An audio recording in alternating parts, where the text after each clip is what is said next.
parenting, emotions, kids, feelings, growing, learning, wisdom. Let's jump into all of it on the Raising Emotionally Intelligent Humans podcast.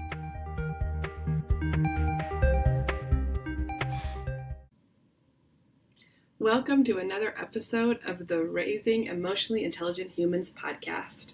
I'm Heidi Lindemann, a therapist and single mom by choice who loves talking about emotional intelligence and how we can raise it in ourselves and how we can teach it to our children. So here we are for another episode, another story, another exploration of anger. That's right, we're going to talk about anger again. I'm still here on this retreat with my friends, with my moms, who are also therapists. And it's just a joy to be here. I love gathering with them and sharing stories and working in our businesses. It's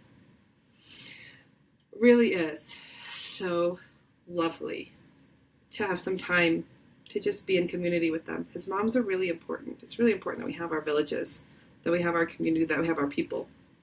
And I know that it's a hard time being a parent right now in America. The so-called village that we talk about is very hard to find. And we all know that we need one, and we don't really know how to find it. But anyway, that's not what I'm here to talk about today. We'll talk about that some other time. Today I want to talk again about anger, like I mentioned, and the intensity and the moments where I recognized that I was not okay. It was, what I was doing was not okay, and I needed help. I'm going to tell you one of those stories today, in the hopes that you might be able to give yourself a little grace and compassion if you also have had this much anger and intensity. I can recognize that there's some parts of me that already feel tender, parts that kind of want to cry about this, because it's hard. It's really hard to feel that angry and express it towards your children. So I'm just naming that because that's showing up right now for me. And it's important that I am authentic and really name what's going on for me, because that's part of how I also am increasing my own emotional intelligence. All right, just naming that helps that part to give me some space so I can tell this story. All right, so this story is a story about nursing. I had a 7-8 month old, maybe. She was probably 8 months at that time, and a newly 3-year-old. We had also recently moved to a new house. So there's been a lot of change for my 3-year-old, for my older one. She has a new baby sister. We moved to a new house. She had started in a new classroom in her daycare that was a little bit before the baby was born, but still relatively new for a little one. And of course, it was just another typical day. Aren't all days typical? Don't we do the same thing every day? We get up. We get ourselves ready. We get the kids ready. We do the best that we can. Sometimes it's chaotic. Sometimes it goes kind of smooth. We go to work. We pick up kids. We try to get dinner in them. We're meeting their needs the best that we can. Doing the best that we can to meet our needs. And having feelings through all of it. So in this moment, it was the afternoon, evening, and I needed to nurse the little one. So she happened to be in the fun stage where the little babies, they like to pop on to the breast and then they suck for like 3 seconds and they pop back off because, oh my goodness, there's something very interesting in this world because it's so new to them. She was in that stage. So getting her to nurse and actually eat was a little bit of a challenge. So I had gone upstairs to try to get some space from the younger one, or to kind of shift the environment for the baby so that she could actually nurse. I tried throwing a little blanket cover over her as I'm sitting in the rocking chair, kind of rocking, trying anything I can to try to get her to just stay latched, which in and of itself is a challenge and kind of frustrating, but we were working with it, and it was going well enough, and she was getting there, and then she'd pop off, and I would tell her, oh, let's keep eating. Are you still hungry? And then eventually she would like, okay, yeah, there she goes. Now she's really hungry. Now we're doing this. In this particular day, as that was happening, that does raise a little bit of stimulation inside of me, like this angst. It's not really that I'm dysregulated in those moments. It's just that I'm navigating and dealing with the baby in and of itself. Is just can feel like a lot when it's not a super smooth nursing session. And because she was in that space of wanting to pop off, I had parts of me who even more wanted my older kiddo to be doing something, to be playing, to be engaged and not trying to disturb the baby, so that I could get her fed and then I could come back to the older one. Because in my mind, that's the best process. Take care of this one, and then you can come back to this one. But of course, a 3-year-old doesn't operate like that. They're not like, oh, great, Mom, I'll totally sit and play with this cool box that you created for me it was a special box that she could play with just during when I was nursing, to try to make it special and interesting and engage her. And it works for a few minutes, and then she's, pulling out my legs.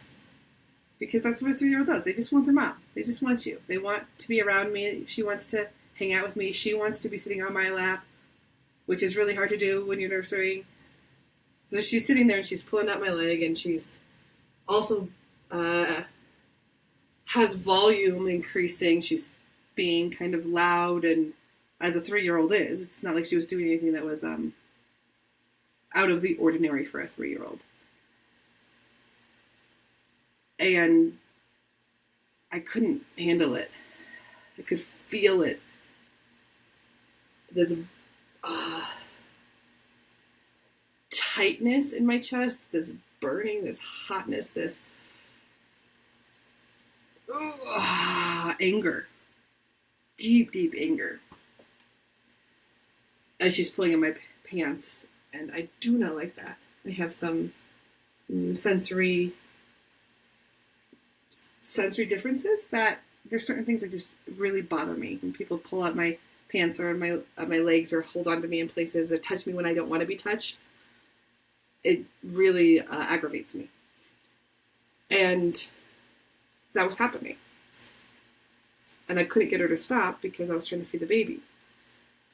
And I'm only one human. There was nobody else to go take my older one and go for a walk or something. Because I'm a single mom by choice,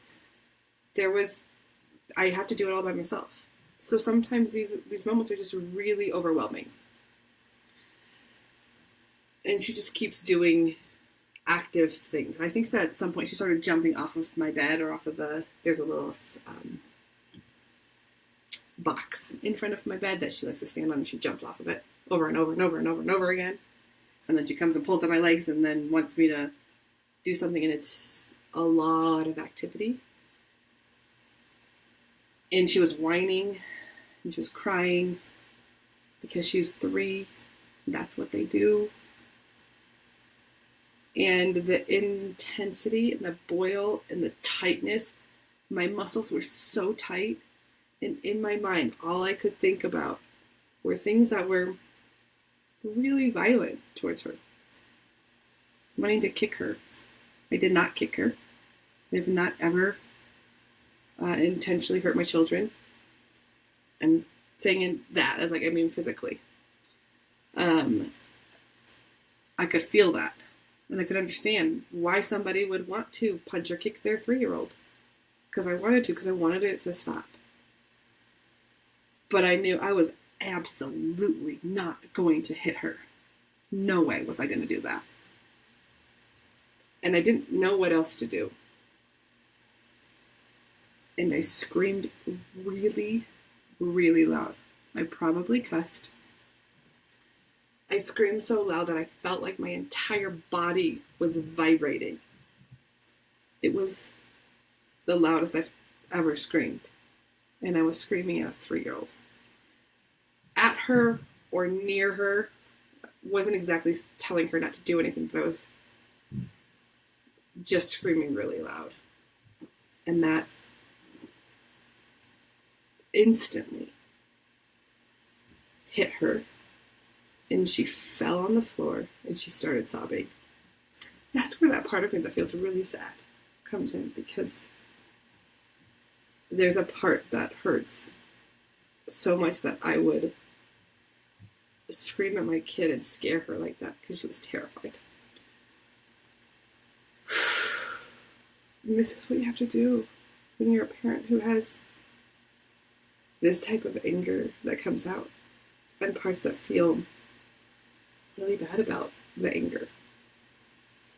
It's important to tend to those. So I screamed. My body vibrated. She dropped on the floor, sobbing. And I instantly knew that wasn't okay. That wasn't okay. And I picked her up. I think I put the baby down. I somehow managed to get both of them on my lap.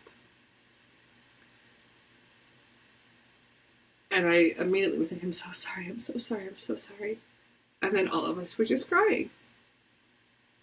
Because it was really, really intense. And it was scary for all of us. For me, for my little children who have they are both really sensitive, for sure. And it was a really hard moment, and I knew I wasn't okay. Looking back at that, I actually know that part of that escalation, part of that intensity, was because I was shifting my medication, and the way that it was shifting and detoxing out of me was creating that kind of anger, was creating that intensity of anger. But I didn't realize that until much later. And had I known it earlier, I would have shifted something and figured out how to get off of those medications without that amount of intense anger. So it was that medication, plus it was the overstimulation, the doing it by myself, it being towards the end of the day. So just being really drained and not having as much sleep as I need. That's like, you put all those things together and it is going to create some anger because my needs are not being 100% met. They were barely being like maybe 50% met. I was like, basic needs are kind of met. I'm eating and I'm drinking some water and I'm going to the bathroom, not sleeping enough. So that sleeping need is not being met. I talk to my friends occasionally. I'm working, which isn't actually a need. That takes more energy to work. But of course I need the money. But those moments are really, really hard. And it's a moment of anger that will probably stick with me for a long time. And I have talked about this in therapy, and I worked with that part of me that was that angry. I recognized the medication aspect of it, and I kept talking about it because I needed to figure out, what do I do differently? Because I don't have many, if any, really good examples of how do you feel really, really intense anger, and then what is the healthy display of that, or the expression of that? Like, how do you actually get that out in a way that's healthy and isn't damaging people, that's not terrifying my children? So that's what I've been working on for a couple years. I mean, that was a year and a half ago when that happened. And you can see it's still like a year and a half ago, and it still is creating an emotional response in me. That also tells me that there's more, that part that feels really sad, really bad, that part needs something more. So I'm going to take that and I'm going to work with that part of me too. And if there's anything that I really want this to share with, to leave with you, is that when there is that kind of intensity, it does mean something is going on. And there's something that you can do about it. And it doesn't mean that you're a bad parent. If you stay stuck in it and you're only ever yelling at your kids, yeah, that's a problem. And if you yell once or twice or 3 times really, really loud, but most of the time you're really connected and you're securely attached with them, they're going to be okay. And what's really important here is that I have been learning in those moments, how do I truly repair with my kids? What does that really mean? I know it's important, but I was like, is repairing just saying I'm sorry? Is that enough? I don't know. Because I didn't feel like enough after when I picked her up and I said, I'm sorry, I'm so sorry, I'm so sorry. And then we were all crying together. That didn't feel like a real repair. And I don't think it really was. I think what that was that part that felt really sad and bad was immediately like, oh my God, I know that was wrong. I do think it mattered that I said that I did that right then. And here's what the real repair looks like. With my kiddo, it's back to her. When I am not feeling angry, when I am not about to yell, when I am not overstimulated, going back to her. When maybe even the next day or then a week later. I mean, the sooner you can do it, the better, but also the more genuine is, that's actually what's really important. So it's going back to her and saying, I know I yelled really, really, really loud the other day, and that really scared you. Like, it seemed like it really scared you. You cried. It was scary. That was Mommy's fault. I'm so sorry I did that. You didn't do anything wrong. I'm working on that. I'm working with that angry part. I'm going to learn how to not scream so loud at you. That's repair. And then following through and doing that.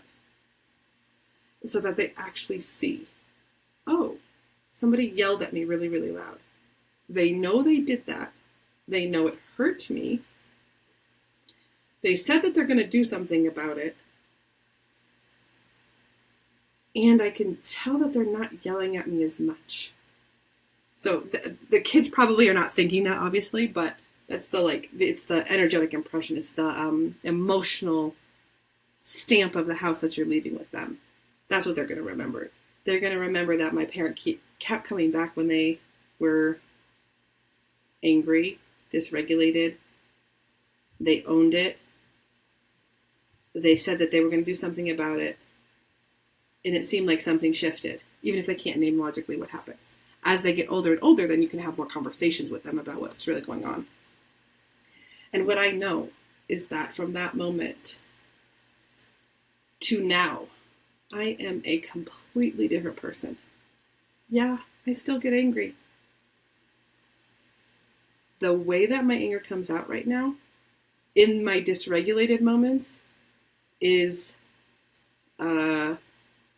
through short, frustrated tones. Like stop it, why are you doing that? I don't want to be doing that either, but I'm not yelling at them. I'm not yelling and vibrating myself and scaring the crap out of my kids. I actually can step into a moment now when there is anger happening, and I can stay relatively grounded. I can name, I'm feeling really angry. I actually name it before I feel really angry. Actually, I'm like, ooh, I'm starting to feel frustrated. Ooh, I'm noticing we're all having a lot of motion and movement, and ooh, there's some whining happening in our house. Oh my goodness, what's going on? Let's go outside. Outside is a really great place to go, by the way. When frustration is happening, when there's some kind of dysregulation, go outside. Change the environment. And when you're outside It's not just being outside. I mean, sometimes that just being outside is like, whoo, solves it. But it's like, be outside and then notice. It brings your brain back on, your frontal cortex back on a line. It's literally notice things. Start saying, oh, I see trees. I see green grass. I see rocks. Ask your kids what they see. What do you see? They might say something, they might not. Give them some time, some space. They might be like, oh, I see a car. Oh yeah, you see that car. What color's the car that you see? Oh, it's white. You see a white car. I see that white car too. What do you hear? Let's listen. What do we hear? Oh, I hear the wind blowing. Oh, I hear the cars zooming by. What do you hear? Oh, you hear a bird. Wow, look, listen to that bird. That brings you back into curiosity, into wonder, and it grounds. You could even do smell. What do you smell? And you can be funny with it too. Once you get yourself out of the anger intensity, even the frustration that's there, you'll start to notice that that playfulness or that curiosity can start to come in. And you could be funny. You could like pick up a rock and smell a rock. I'm like, I've never smelled a rock before. What does that smell like to you? Does it smell like dirt? Does it smell like peas? Does it smell like banana? I don't know. What do you think? Have your kids smell the rock. See what they say. My kids sometimes are like, it smells like chocolate ice cream or it's pizza. Run with it. It's just great. It's just, it's fun to enter into that playful space, into that curious space, into that doesn't need to be real space. Because a rock obviously doesn't smell like pizza or ice cream. But oh my goodness, do the kids delight in that when you join them?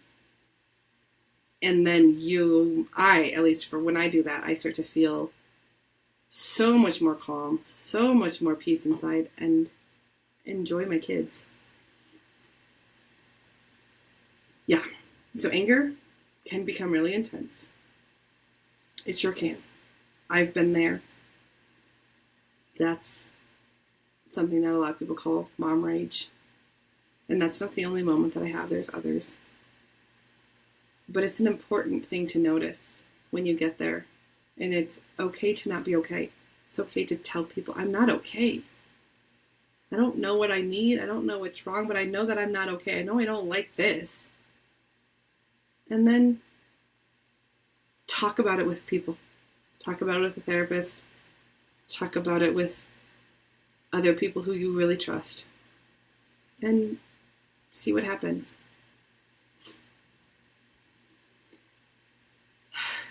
I, as a therapist, actually really enjoy helping mamas through this kind of stuff because of the journey that I've had and how far I've come with it. Even though I know it still is tender in moments, I've learned a lot from the journey and the anger that I've had. So if you happen to be in Colorado and you're looking for an IFS therapist, go ahead into my website. You can find me there. All of this is in the show notes.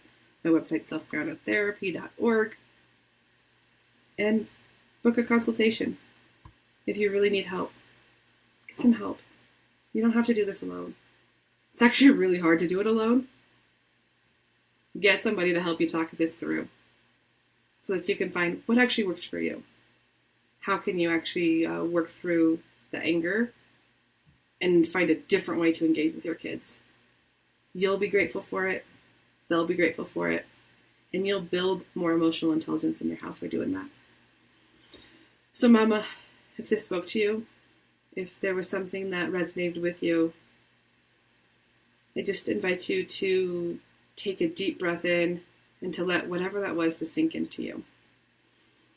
And then share with a mama friend who might need this message too. And until next time, Mama, may you know that every step you take, that every moment, every breath, in every way that you work through your anger, you're helping yourself and your kids. And you've got this, Mama. You really do. We'll see you next time, or talk to you next time.